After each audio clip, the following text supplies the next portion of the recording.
Olá, senhores. O tema da nossa aula de hoje é a compensação como forma de extinção das obrigações. Já estamos na fase final dessa matéria, falta examinarmos a compensação, a confusão e a remissão de dívidas. Vamos falar hoje da compensação, deixando para o próximo podcast a confusão e a remissão de dívidas, terminando aí essa parte da matéria. Quando a gente fala em compensação, você imagina que você tenha duas pessoas que são, ao mesmo tempo, credoras e devedoras uma da outra. Então, aqui, na compensação,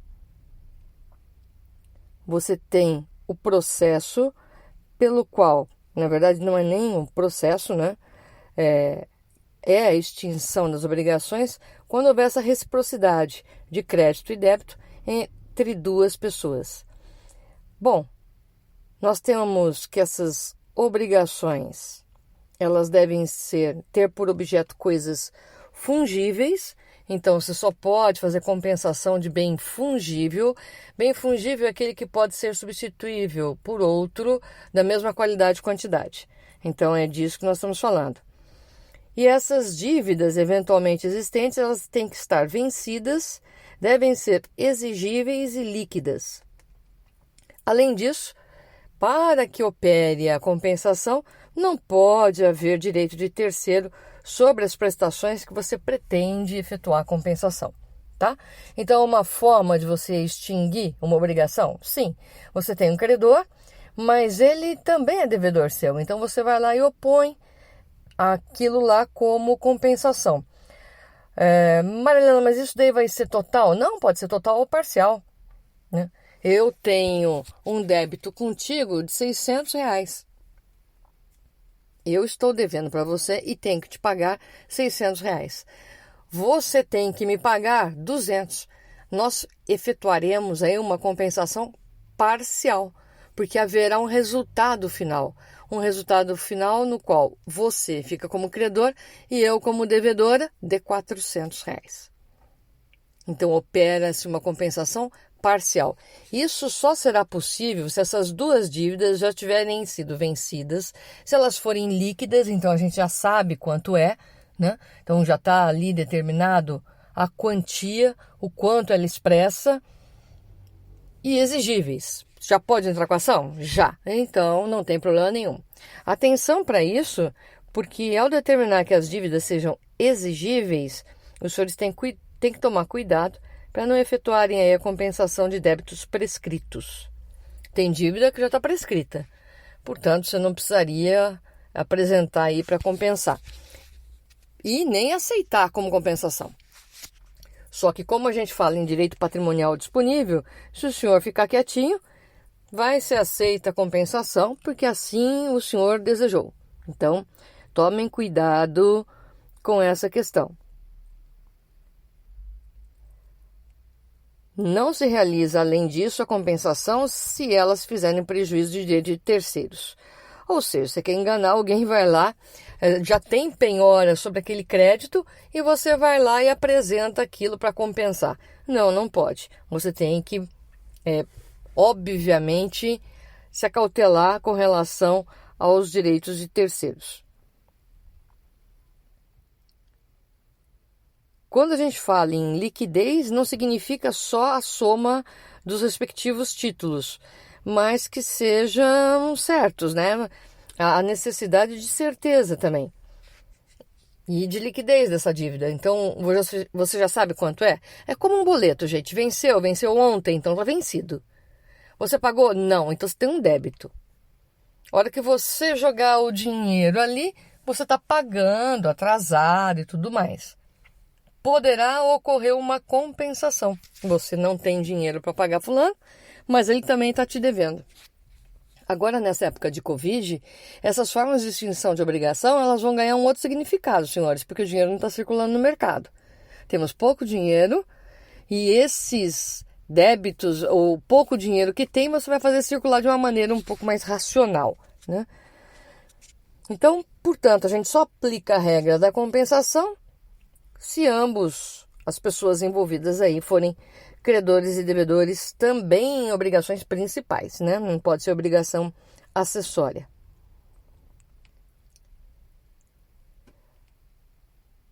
Não são compensáveis só dívidas em dinheiro, todas as coisas fungíveis. Então, tomem cuidado com isso, porque o artigo 370 do Código Civil deixa bem claro que pode sim ser compensado qualquer outro bem fungível. Quando que a gente não fala em compensação? Se uma das dívidas provier de esbulho, roubo ou furto, né? Então, se provier de esbulho, de roubo ou de furto, não vai ser compensada, né? Então, não faz o menor sentido. Esbulho, só para esclarecer os senhores, esbulho é o desapossamento injusto. Quer dizer isso, hein? Eu vou aí e pego algo que é seu. Eu pratiquei um esbulho. Marilene, isso daí é a mesma coisa que o roubo. Não porque você estava vendo. Eu só tirei de você. Não foi furto, não foi algo que você não percebeu, não foi com uso de violência. Eu só fui lá e peguei. A gente diz que você foi esbulhado. Isso é muito comum na posse, na área de terras. É por isso que a gente fala de esbulho e reintegração, né? Então, você foi esbulhado? Foi. Então, e muitas vezes o bem já está com a outra pessoa. É o caso da alienação fiduciária. Quando você compra um veículo e vai pagar parceladamente, tem uma cláusula ali, é o contrato de alienação fiduciária. O veículo fica como garantia. A partir do momento em que você não paga, você se torna inadimplente.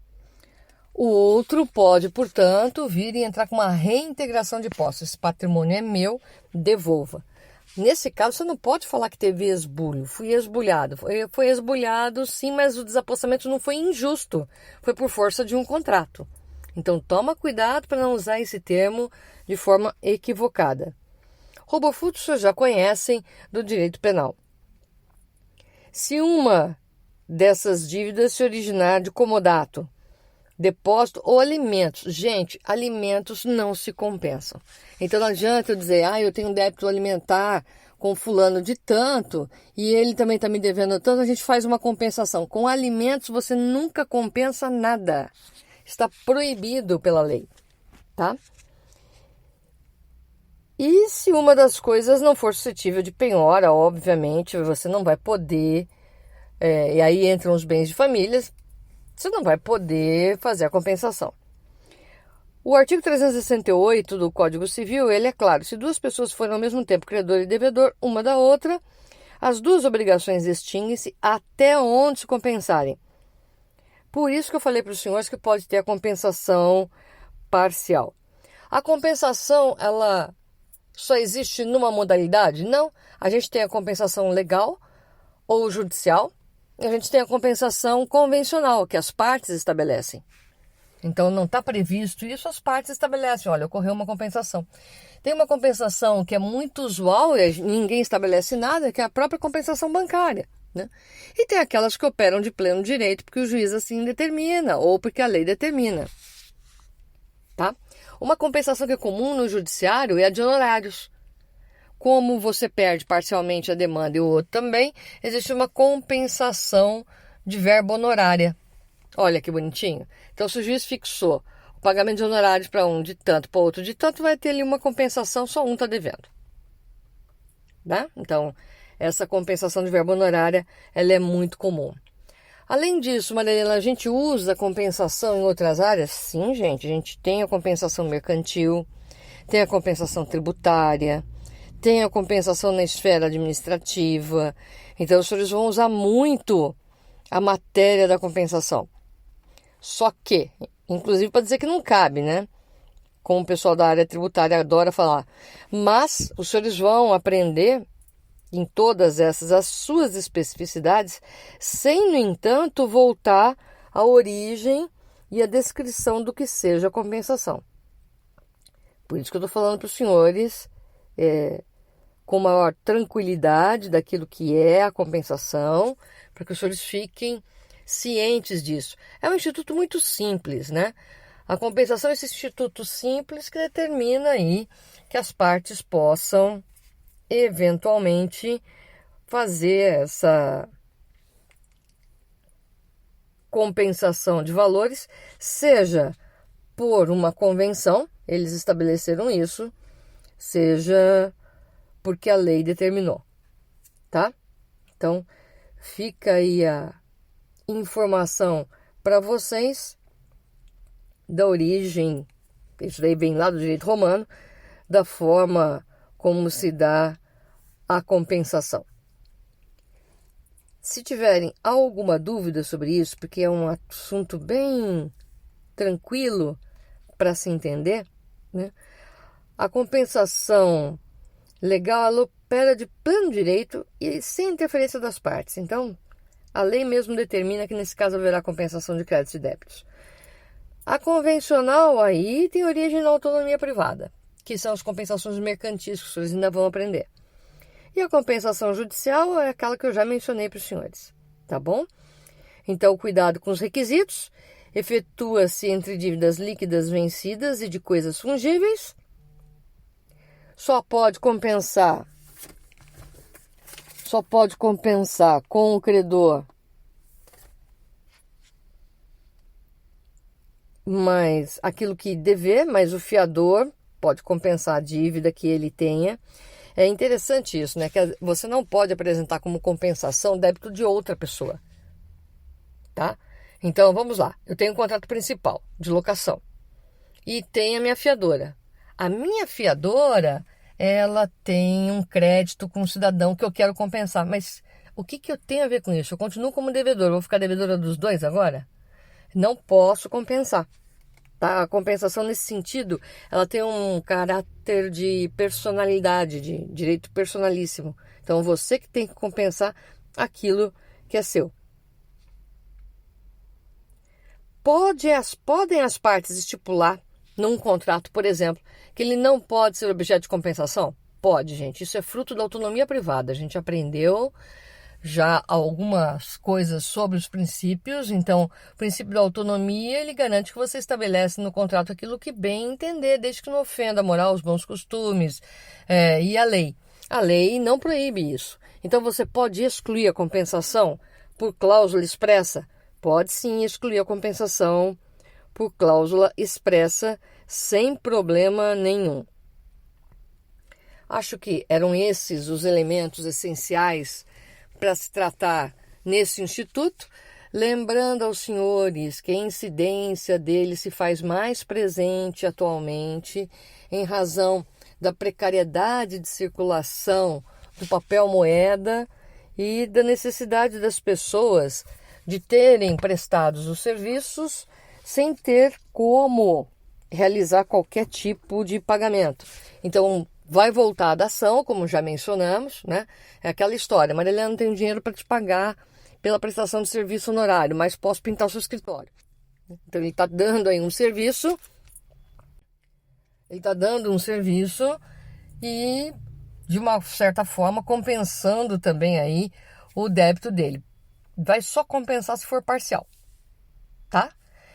Dá para juntar, então, dois? Dá para juntar dois, mas entenda que na compensação, o compensar que você falou na dação, é a ideia de compensar leigo, né? Então, ele está compensando os honorários, mas ainda falta pagar um tanto de honorários. Perfeito. Mas isso não é o Instituto da Compensação. No Instituto da Compensação, eu tenho que dever para ele e ele para mim. Senão, não é compensação. Se não houver esse débito e crédito recíproco, não temos compensação como instituto. O que você tem é a aplicação de uma outra forma de extinção de obrigação com uma sobra de dinheiro, tá? Para alguém pagar. E aí você vai ter um credor singular, né? E um devedor. Então tomem um pouco de cuidado para não misturar aí as duas coisas. Tá feito? Senhores, paramos por aqui. No próximo podcast que eu vou mandar para os senhores até quarta-feira, já mando o final dessas aulas e já começamos a próxima matéria. Fiquem bem. Qualquer dúvida, temos o nosso horário de encontro.